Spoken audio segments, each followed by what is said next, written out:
en tunnel stratégique, par opposition au tunnel de contrebande. En tunnel de contrebande, c'est pour faire passer du fuel ou des marchandises. En tunnel stratégique, en tunnel d'attaque, c'est fait pour faire passer des armes et des combattants. On va peut-être rappeler aux téléspectateurs l'épisode de Gilad Shalit. Alors, il y avait un tunnel qui aboutissait en Israël, en guet-apens généré par le Hamas, qui leur avait permis de kidnapper un soldat, et la suite, on la connaît. Et puis, ce qui est intéressant, cette fois, dans ce tunnel qui a été détruit par l'aviation israélienne dimanche tard dans la soirée, c'est que selon le brigadier général Ronen Manelis, le porte-parole de Tsahal, qui dit des choses sensées d'habitude, eh bien, il dit qu'on n'en avait jamais vu un comme celui-ci. C'est peut-être le méga tunnel, c'est peut-être celui qui va changer la donne, non seulement au niveau des tunnels, mais par rapport à d'autres choses également. Il a déjà une influence stratégique.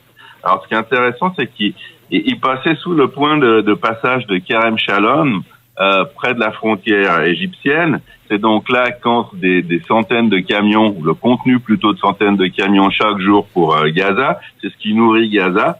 Et puis, les Palestiniens, parce qu'ils se doutaient qu'en Israël, on développait des moyens pour identifier le tracé des tunnels, eh bien, ils l'avaient creusé exactement en dessous des conduits et des routes qui vont d'Israël au territoire palestinien, sous les conduits d'eau, sous les gazoducs, et ils pensaient que comme cela, eh bien, on aurait de la peine à le découvrir, à l'identifier. Alors encore une information qui nous donne plus de détails, qui nous dit beaucoup de choses par rapport à ce tunnel, c'est qu'il a été creusé à partir de la ville de Rafah. Donc la ville de Rafah, c'est celle qui fait la frontière avec l'Égypte, à 900 mètres de la frontière israélienne, et qui pénétrait, Jim, de 180 mètres en territoire israélien, c'est quand même pas mal, et il pénétrait également dans le territoire égyptien. C'est-à-dire que c'était vraiment un réseau, plus qu'un seul tunnel, c'était un réseau de tunnels qui permettait à la fois d'envisager des actions en Israël et en Égypte, et on s'imagine aisément qu'en Égypte, comme en Israël, on est à la fois satisfait d'avoir trouvé ce tunnel, et puis on est très fâché par rapport au Hamas.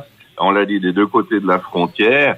C'est vraiment que on juge le Hamas responsable pour ses agissements. Le Hamas qui s'est dépêché de nier, de prétendre que c'était un tunnel de contrebande et pas un tunnel stratégique, ce que personne effectivement ne croit. Alors, on l'a fait très cool, c'est-à-dire que dimanche soir, les autorités israéliennes ont informé le Hamas qu'on allait fermer le passage de Kerem Shalom. On leur a pas dit que c'était pour détruire le tunnel.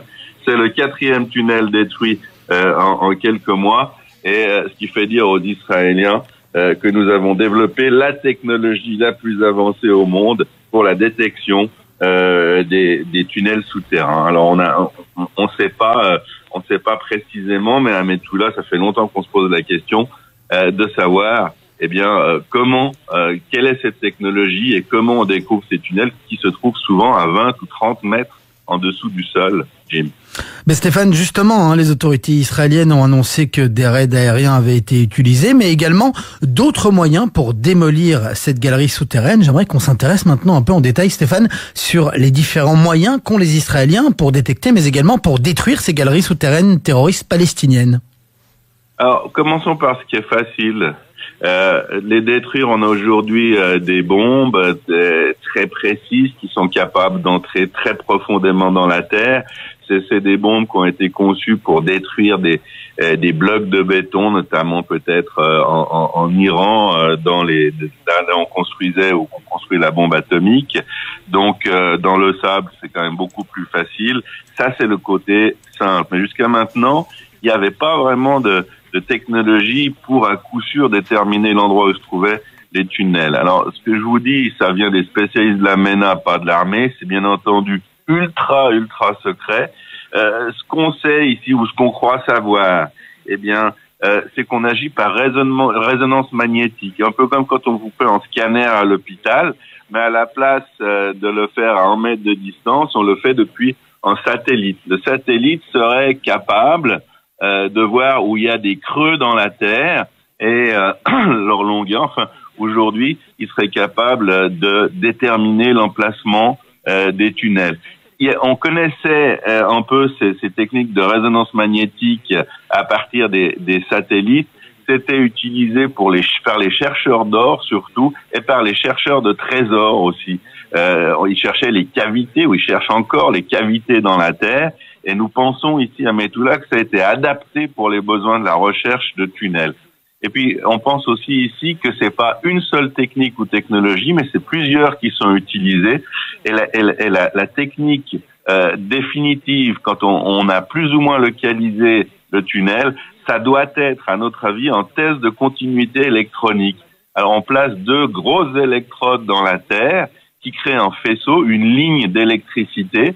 Et tant qu'il y a de la terre ou des rochers ou du matériel, eh bien, la terre va servir de continuité pour le faisceau électrique. Et puis, si à un moment il y a un tunnel, eh ben, l'électricité ne passera pas. Et ce qui va nous permettre tout simplement, et ça c'est une technique qui est connue depuis longtemps, d'imaginer et d'évaluer l'emplacement très très précis du tunnel. Donc, on a développé en tout cas la première technologie et elle fonctionne. Mais ce qui est encore plus intéressant, Jim, c'est la portée de cette découverte, parce que 4 tunnels de ce genre en 4 mois, ça signifie que le Hamas, qui n'avait déjà plus d'armes, qui était bien embêté par la synchronisation entre l'Égypte et Israël pour faire passer des armes et des munitions, qui a face à lui le dôme de fer, qui a plus d'argent en provenance du Qatar, et maintenant qu'il y a plus de tunnels, il doit pas en rester beaucoup. Et ce qui reste, on est certain maintenant des 2 côtés de la frontière, en Égypte aussi, qui vont pas rester entiers pour longtemps. Eh bien, ce matin, des responsables de l'establishment de la défense israélienne auquel j'ai parlé m'ont dit que pour le Hamas, c'était pratiquement la fin de la partie, c'est-à-dire que le Hamas vit de son potentiel de nuisance à l'encontre d'Israël, et si ce potentiel disparaît, eh bien la présence du Hamas à Gaza n'a plus lieu d'être, et le Hamas n'est même plus capable de gérer la gouvernance des habitants qui s'y trouvent, et ça explique aussi pourquoi le Hamas est en train de tenter, par l'intermédiaire du renseignement égyptien, d'abandonner petit à petit le contrôle de la bande côtière, Jim.